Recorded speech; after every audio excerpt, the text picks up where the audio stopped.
عبده ورسوله اللهم صل على سيدنا محمد وعلى آل سيدنا محمد فيا أيها الحاجون اتقوا الله حق تقاته ولا تموتن إلا وأنتم مسلمون. قال الله تعالى في القرآن الكريم: أعوذ بالله من الشيطان الرجيم. بسم الله الرحمن الرحيم. يا أيها الذين آمنوا اتقوا الله ولتنظر نفس ما قدمت لغد واتقوا الله إن الله خبير بما تعملون. صدق الله العظيم. Jamaah sidang salat Jumat hamba Allah yang mulia, marilah kita meningkatkan ketakwaan kita kepada Allah Subhanahu wa Ta'ala. Takwa yang berarti al-khawfu minal jalil, rasa takut kita terhadap ancaman Allah. Beramal kita itu beramal sebagaimana yang Allah contohkan dalam Al-Quran dan Sunnah. Bersyukur ala jadi bersyukur terhadap nikmat Allah. Wadidha bil-qalil, ridha terhadap yang sedikit, dan takwa yang berarti wadidha bil-yawm rahim, mempersiapkan diri kita untuk menuju kehidupan yang abadi di akhirat kelak. Dan bekal takwa inilah kita akan menjadi hamba Allah yang mulia di sisi Allah, bagaimana Allah telah berfirman dalam ayat: A'udzu billahi minasyaitonir rajim. Inna akramakum indallahi atqakum. Sungguh yang mulia di antara kita adalah hamba yang bertakwa kepada jamaah yang dimuliakan oleh Allah Subhanahu wa Ta'ala. Pada hari ini tanggal 10 Muharram 1445 Hijriah, 10 Muharram mengingatkan pada kita akan peristiwa sejarah yang kelam bagi umat Islam, sejarah yang sangat memilukan dan mengharukan. Bagaimana kita tahu itu baginda Nabi Muhammad SAW dibunuh secara zalim pada masa itu, tepat di tanggal 10 Muharram. Peristiwa Karbala bermula dari ketika penduduk Irak menyampaikan aspirasinya, keinginannya untuk meminta kepada Sayyidina Husain radhiyallahu anhu untuk menjadi khalifah. Maka berangkatlah Sayyidina Husain bersama dengan beberapa tokoh yang sudah berislam 128 pasukan yang terdiri dari ibu-ibu dan anak, dihadapkan dengan pasukan Ubaidillah bin Ziyad, yang mana kemudian terjadi konflik antara umat Islam. Maka peristiwa itu menjadikan terbunuhnya Sayyidina Husain radhiyallahu anhu. Peristiwa itu kita kenal dengan peristiwa Karbala yang menjadi sejarah kelam bagi umat Islam dan dampaknya sampai saat ini. Jamaah yang dimuliakan oleh Allah SWT menurut imam besar, ulama besar sebelum ada ini, sikap Islam dalam peristiwa itu setidaknya ada 3 sikap. Yang pertama, sikap yang ekstrim terhadap hal ini.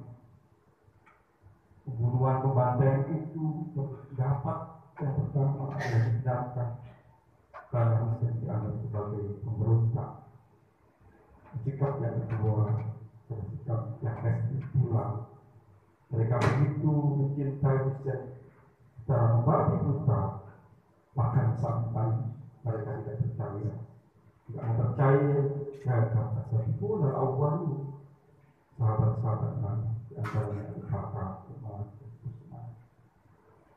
Dan kemudian ada sikap yang ketiga, yaitu sikap pertengahan. Maka dalam sikap ini disebut dengan Ahlussunnah wal Jamaah, yang jelas mengutuk berhadapi perilaku pembunuhan terhadap Sayyidina Husain radhiyallahu anhu, dan dalam hal ini mereka percaya terhadap sahabat Nabi, ashabul Nabi awal ini. Bagi pengikut Husain radhiyallahu anhu, mereka selalu memperingati dengan cara-cara mereka yang disebut dengan peringatan 10 Muharram. Maka jemaah yang menggunakan Allah SWT istilah kepala itu menjadikan sebuah ulama bagi umat Islam. Tidaknya kita bisa mengambil hikmah dari peristiwa itu. Yang pertama adalah bagaimana kita memperkokoh persatuan dan kesatuan umat. Ketika kita punya tujuan yang sama, sementara kita masih konflik di antara kita, maka mungkin itu akan bisa tercapai. Bukankah Allah SWT berfirman di dalam ayatnya, A'udzubillahi minasyaitonir rajim, Bismillahirrahmanirrahim. Wa'tasimu bihablillahi jami'an wa la tafarraqu. Berpegang teguhlah kita kepada tali agama Allah dan janganlah kita bercerai-berai. Maka yang kita tanamkan adalah bagaimana ukhuwah Islamiyah yang tumbuh dalam diri kita. Seperti halnya yang dicontohkan oleh Nabi kita Muhammad SAW, persaudaraan yang terjadi antara kaum Muhajirin dan kaum Ansar. Mereka bersaudara bukan karena nasab keturunan, tetapi adalah karena akidah yang sama, yaitu agama Islam. Maka kita sama Muslim tidak dibenarkan saling menjalin, saling memfitnah, saling mencaci maki, saling mendustakan bagaimana bukan dalam dan al-muslim akul muslim la yaktibuhu wa la yaktibuhu wa la yaktibuhu wa la yaktibuhu. Orang Muslim yang satu dalam Muslim yang lainnya adalah bersaudara. Maka bagaimana kita menjadikan peristiwa Karbala itu menjadikan sebuah jalan yang besar untuk memperkokoh ukhuwah Islamiyah di antara kita dan tidak dibenarkan di antara kita saling berzolim, berbesar, menyakiti, memfitnah dan lain sebagainya. Jamaah yang dimuliakan oleh Allah SWT, bukankah Nabi kita Muhammad SAW menjelaskan di dalam hadisnya, al-mu'min dan mukmin kalau berjalan yashuddu ba'du ba'dan. Seorang mukmin yang satu dengan mukmin yang lainnya itu harus bersaudara. Bagikan satu bangunan yang menguatkan atas bangunan yang lain. Cuma yang diakan oleh Allah SWT. Setelah kuatnya ukhuwah Islamiyah yang muncul di dalam diri kita, persaudaraan dan akidah Islam, maka bagaimana kita lakukan yang disebut dengan ukhuwah atau kecintaan kita terhadap negeri yang kita cintai. Itu banyak bangsa dan negara berharap terhadap kemakmuran bangsa ini, keberagaman, kebinekaan yang terjadi di bangsa ini, negara kita ini. Maka bagaimana kita mencintai negara ini? Sebagai seorang Muslim, tentu kita diajarkan hubul waton dengan iman. Cintaan terhadap negeri kita ini adalah bagian dari iman kita kepada Allah Subhanahu wa Ta'ala. Maka bagi seorang Muslim tidak perlu ditanya lagi jauh mana akan kecintaannya terhadap negeri kita. Setelah cinta kepada negeri kita, bagaimana kita membangun ukhuwah Islam, persatuan yang tumbuh berkembang karena kita sesama manusia tanpa membedakan suku, bangsa atau agama. Bila mana negeri ini, bangsa ini sudah menjadi manusia yang bertakwa kepada Allah SWT dan kesatuan-kesatuannya, maka Allah pasti akan berikan keberkahan yang datang dari langit dan keberkahan yang datang dari bumi. Bismillahirrahmanirrahim. Walau anna ahlul Qur'an wa taqulu wa fatahna 'alaihim barakatin minas sama'i wal ardh wa in kadzabu fa akhadnahum bima kanu yaksibun. Kalau sekiranya penduduk negeri ini beriman dan bertakwa kepada Allah Subhanahu wa Ta'ala, pasti Allah akan memberikan keberkahan, berkah yang datang dari langit dan keberkahan yang datang dari bumi. Akan tetapi kebanyakan kita bertakwa kepada Allah, maka Allah harus berikan secara perilaku yang dilakukan. Jamaah yang dimuliakan oleh Allah Subhanahu wa Ta'ala. Hikmah yang kedua dari peristiwa Karbala adalah bahwa kekuasaan kepemimpinan itu tidak ada yang abadi. Yang abadi hanyalah Allah Subhanahu wa Ta'ala. Hari ini kita dilantik menjadi kepala bagian dari pemimpin dan sebagainya.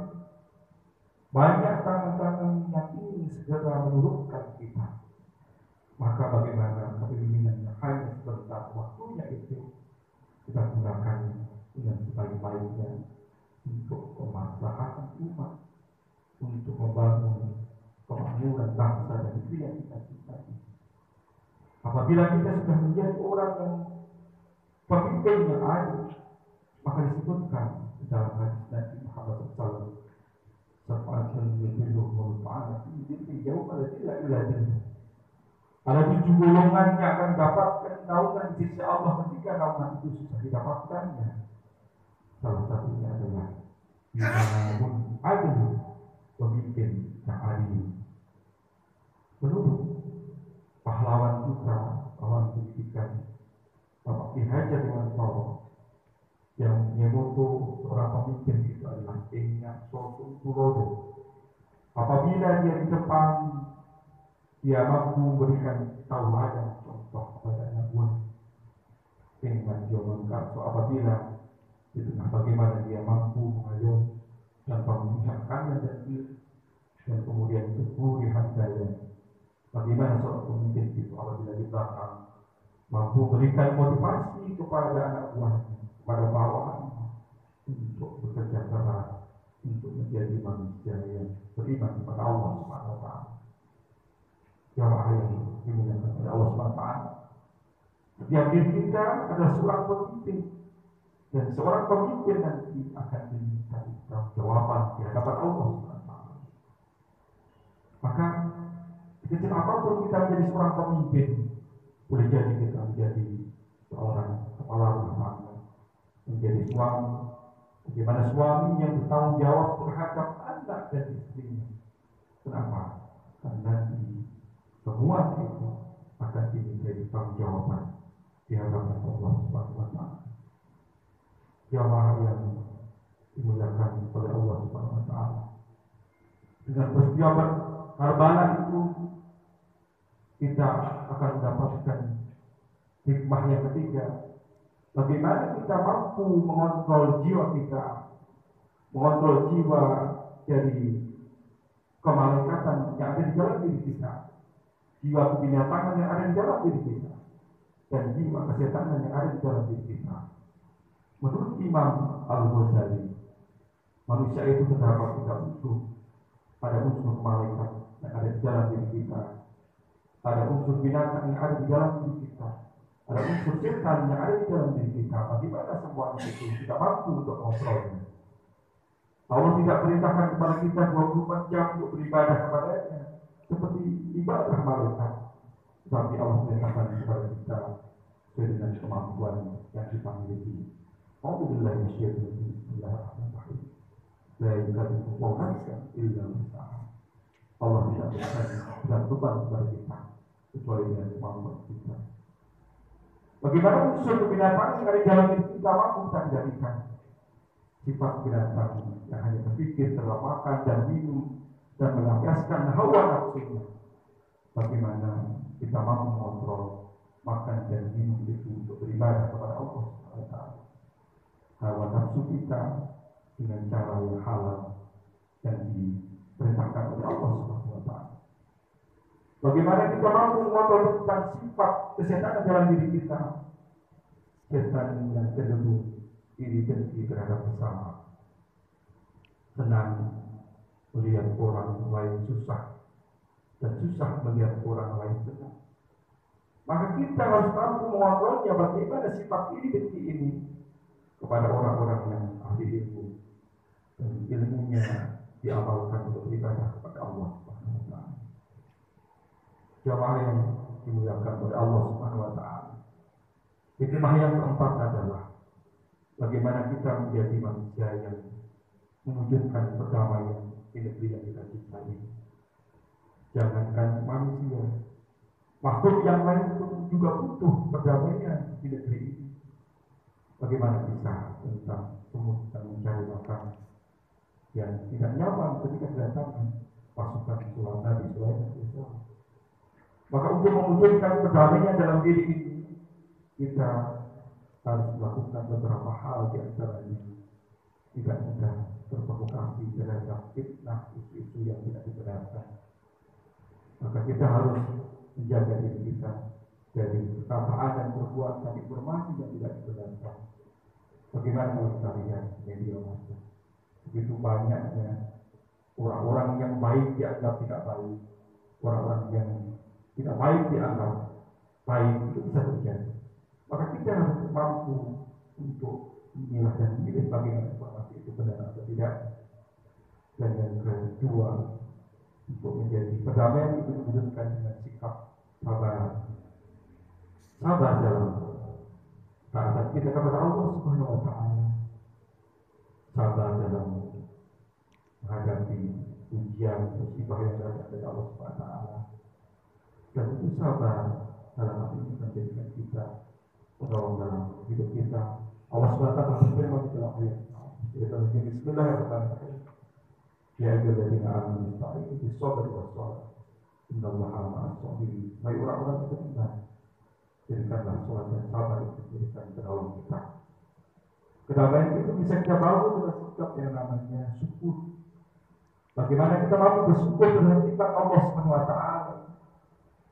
Sampai saat ini Allah berikan kepercayaan kenikmatan untuk bisa menikmati tahun baru Islam kemarin.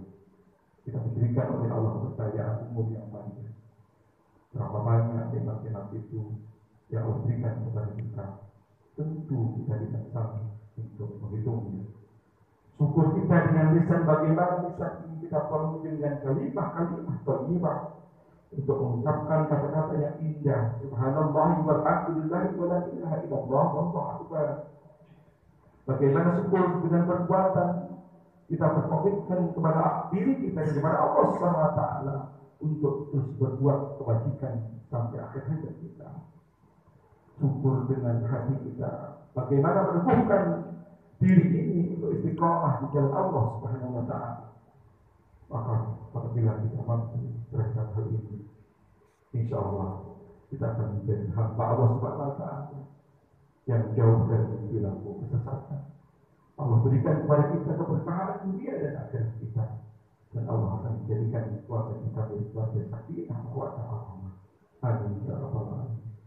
Jemaah yang dimuliakan oleh Allah Subhanahu wa taala, semoga lepas singkat pada saat ini memberikan kepada kita pencerahan akan pentingnya ukhuwah di antara kita, akan pentingnya kedamaian di negeri yang kita cintai.